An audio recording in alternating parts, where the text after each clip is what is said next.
bahkan dina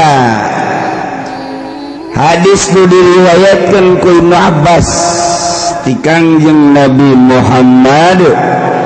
sallallahu alaihi wasallam saur Kangjeng al-yaumul ladzi ghafarallahu fihi li Adam alaihi salam awalu yaumin min Dzulhijjah mun hayang nyaho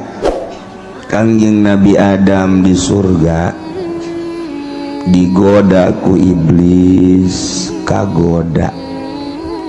eta mah sabab doang supaya aya urang di dunia mun nyana di akhirat bae di ditu di surga atuh moal aya Jokowi moal aya Megawati moal aya si eta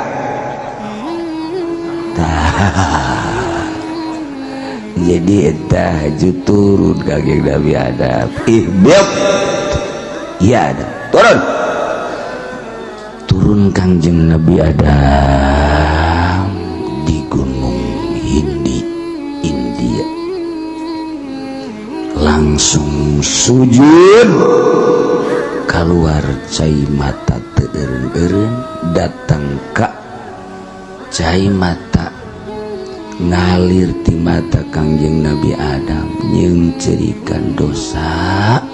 datang ka jadi kamalir jadi kali ku pohara-poharana Masya Allah orang segede kicat orang yang cerikan dosa orang namun gitu mah dagang rugi cerik pernah kayak gitu mah dosa dan pernah diceng-cerikan ilah kebedegongan orang cerik dengan cerikan dunia yang cerikan dunia langsung dihampura ku Gusti Allah awalu yaumin min Dzulhijjah dihampurana Kangjeng Nabi Adam adalah awal poe tanggal hiji haji Masya Allah mantaka tu man soma zalikal yaum ghafarallahu lahu kulla dzambin saja lemanu puasa di tanggal hiji haji ku Allah dihampura kabeh dosana kecuali hutang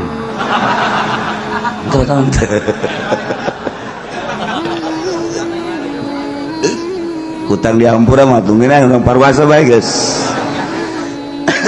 udah dibayar tong hak adami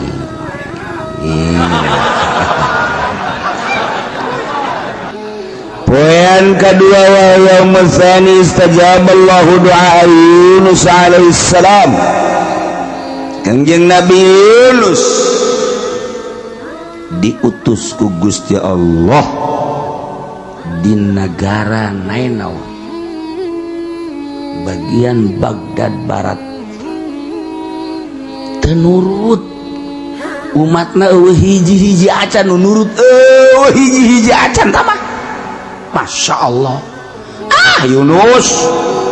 Allah deh urusan awak siapa Yunus Masya Allah Kangjeng Nabi Yunus dah langsa nah Gusti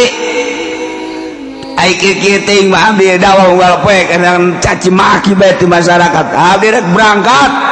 indep tinggalkeun umat berangkat tanpa konfirmasi jeung Allah kuduna kan eta mentah heula petunjuk ka Allah Gusti umat kos kieu abdi di dieu bae apa indit kan gitu kuduna iman teu kesal nya kesal aduh itu jangan contoh maksudnya jangan contoh orang berangkat kulantaran tanpa petunjuk ti Gusti Allah nyana berangkat ninggalkeun umat naik kapal datang ke tengah-tengah laut oyag kapal wah beh kaget keputusan nahoda jeung awak-awak kapal bahwa ieu mah kudu diundi lantaran aya jelema anu mah hiwal ka pangeran sasanu engke undianna keluar eta kudu dibalangkeun ka laut setuju atau tidak setuju cak Kangjeng Nabi Yunus dah aing asana ye beda rasaannya lagi. Koclok keluar Yunus 3 kali mangkani koclok deui keluar Yunus tuh cek aing bener wae ka 3 kali cek jare pasti aing deui koclok Yunus otomatis mana Yunus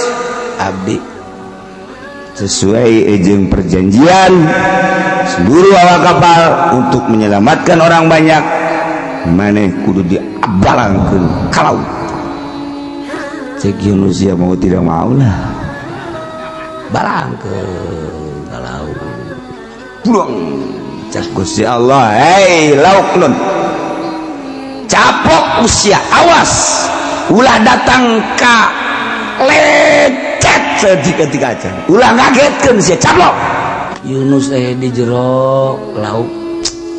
ya Allah nyapoe nyapengap di jero teh bisa napas teh lamun lauk calangap wet di jero lauk atuh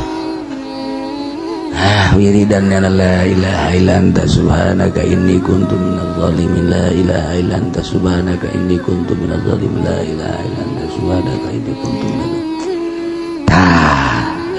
diijabah doakan yang Nabi Yunus diijabahna tanggal 2 haji Masya Allah mantap dikeluarkan fa akhrajahu min batnil hut keluarkan Nabi Yunus disemprotkan ku lauk srot di negara nena pinggir laut langsung sakumaha orok mah ka Nabi Yunus leketnya itu tanaga eta tanggal 2 kayak panjang kayak ditafsir iya man soma zalika yaum kana kaman abadallaha ta'ala sanata man soma sahaja manu puasa dina poe eta tanggal 2 sarua jeung ibadah ka Allah satahun lam yasillah ti ibadati torpatain sarua jeung ibadah satahun teu pernah maksiat sakicep-kicep acan bau tanggal 2 dah Masya Allah poean katilu istajaballahu fi du'a Zakaria alaihi salam dina poean katilu Gusti ngaijabah kana doa Kangjeng Nabi Zakaria alaihis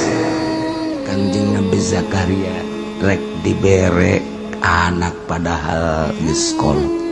cirina Gusti sok bae maneh ngadoa terus-terusan cirina di mana-mana geus teu hayang ngomong 3 poe 3 peuting bakal dibere tah 3 poe 3 peuting bener Kangjeng Nabi Zakaria teu hayang ngomong sama sekali jeung jelema teh teu hayang we izin udah ada tak kuresep-resepna ngomong jeung Allah indah jasa tanggal 3 eta kajadianna tanggal 3 haji lumantak man shoma dzalikal yaum istajaballahu du'aahu saha jelema nu puasa dina poean ka-3 haji Allah bakal nyubadanan kana doana tah mun hayang diijabah doa puasa tanggal 3 ya Allah ya Rabbi abdi dagang kieu bae dagang mah dagang di modalan ambruk deui cak Allah atuh bongan sia tolong kunaon teu make aturan dagang kita ulah ngeridit kita ulah make duit bang sia mah bang bae geus goblok sia mah tolong lamun sia bener dijabah ku aing dijabah gua asal urang bener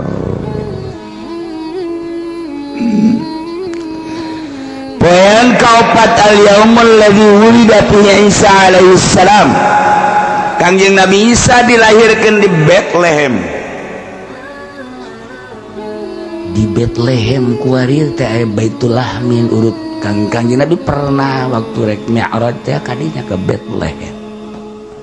kuarir teh Aqsa belah dia di Bethlehem tah eta tah di dinya tah wah orang Nasrani nu kadinya terus-terusan Yahudi Nasrani tah eta teh tanggal 4 dilahirkeun Kangjeng Nabi Isa alaihi salam 4 haji nu madak man shoma zalikal yaum nafallahu anhul ba'sa wal faqra sajelema nu puasa dina poe eta ku Allah bakal dileungitkeun seluruh kasusah jeung kabingung jeung kapakir ya Allah asana ieu bae nu poe ieu pantah ieu mantap oh parah ieu tanggal 4 bae ya Allah ya Rabb bahkan tambah nafakana yaumul qiyamah masafaratul bararatil kiram ke di poe kiamah dibarengkeun jeung nu bararagus jeung nu marulya para rasul, para nabi, para wali, para syuhada. Nah hiji ka dieu. Ya Allah, ya tanggal 4 pohara. Insyaallah. 5. Wa yaumul khamis yaumul ladzi wulida fihi Musa alaihi salam. Tanggal 5 haji hari kelahiran Kangjeng Nabi Musa alaihissalam. Kangjeng Nabi Musa dilahirkan tanggal 5 haji langsung dipicen ke Bengawan Nil tanggal 5 haji atas perintah Allah saat Fir'aun biadab selalu membunuh orang lalaki tapi justru datang ke istana Fir'aun ke kawasan Allah bahkan udah kabunuhnya anak dek merangannya man shoma dzalikal yaum bari'a minan nifaq aw min azabil kubri sajelema nu puasa dina tanggal 5 haji bakal aman merdeka tina penyakit nifaq jeung tina siksa kubur. Masya Allah genap wal yaum as-sadisu al yaum alladhi fatahallahu ta'ala li nabiyhi fihi al khair poean kagenep poean Allah menangkeun ka nabi ngabukakeun dina poe eta kahadean kabagusan dibuka kunci kebaikan poe eta dumandak bangsa mahu jelema nu muasaan poe tanggal genep haji yanzurullahu ilaihi birrahmah fala yu'adzabu ba'dahu abadan bakal dilirik ku Gusti Allah ditinggalikeun dengan penglihatan rahmat di kucuran rahmat sehingga orang bisa terlalu ngadungsek kana dunia ditinggalian mata hati orang teh ka akhirat ka jelema dedehnya atuh ibadah ge mantep sehingga moal disiksa terus datang ka yaumul qiyamah toh mantepnya asa tuh poin ketujuh wal yaumul sabi wal yaumul ladzi yughlaqu fi abwaab jahannam wa la tuftahu hatta tamdi ayyamul ashr poean anu dikunci lawang-lawang jahannam. Masya Allah teu dibuka deui hingga lewat 10 bulan haji dikunci tanggal 7 bulan haji jahannam seluruh pintunya Allah karim kayak dibuka setelah tanggal 10 mantap man shamahu sahajelema anu puasa tanggal 7 bulan haji aglaqallahu anhu 30 baban minal usri wa fatahalahu 30 baban minal yusri dikunci 30 lawang kesulitan dikunci dibukakan lawang-lawang kemudahan lawang kebahagiaan tanggal 7 bulan haji. Wah Masya Allah tanggal 8 poe tarwiyah wal yaumul tsaminu al yaumul ladzi yusamma yaumat tarwiyah mah puasa anu digararan puasa taruyah. Nah anu man somahu saha jelema nu nguasaan poe taruyah utiya minal ajri ma la ya'lamu illallah, bakal diberi ganjaran nu urang teu meunang nyaho. Gede-gedena ganjaran beusi kaget nu nyaho nangan Allah bae geus. Oh, poin ke-9 disebut poe Arfah wa yaumut tasi' yaumul ladzi huwa yaum Arfah. Nah nu karumpul jelema di Arfah kabeh tadarru takarrub ke Allah dengan 2 helai baju, teu mawa dunia, teu mawa jabatan, teu mawa pangkat, jauh ti lembur, ti anak, ti incu, ti pamajikan, ti imah, ti dunia, harta, mobil, kabeh eueuh hiji be nyana jeung Allah. Deuk kumaha teh diijabahna tuh. Da urang ge lamun di dieu bisa kitu mah teh cepet diijabahna. Udah mah jangan doa teh nara rempel pan di hate teh motor, mobil, kareta-kareta aya di jero. Masya Allah, tah kudu dicoplokeun cara urang di Arfah. Bajuna singkirkeun, motor mobil singkirkeun, imah ulah di hate, mamajikan anak singkirkeun kabeh, jabatan kabeh hiji we urang teh kahiji kaduana Allah. Seakan urang hirup duaan jeung Allah nu sejen ngontrak kabeh. Tuh karak mantep. Arba man samahu kana kafaratan lis sanatin madiyah sanatin mustaqbalah. Jelema nu muasaan poe Arfah, puasa tersebut bakal jadi kafarat, ngaparatan dosa satahun ka tukang, satahun ka halu. Katukang dosa-dosa urang satahun dihampura, nu kahareup dosa-dosa urang ge dihampura. Poe Arfah lain lalagaan. Masya Allah. Sebab poe ieulah diturunkeun ayat al-yauma akmaltu lakum dinakum wa atmamtu alaikum ni'mati wa raditu lakumul islama dina. Selesai.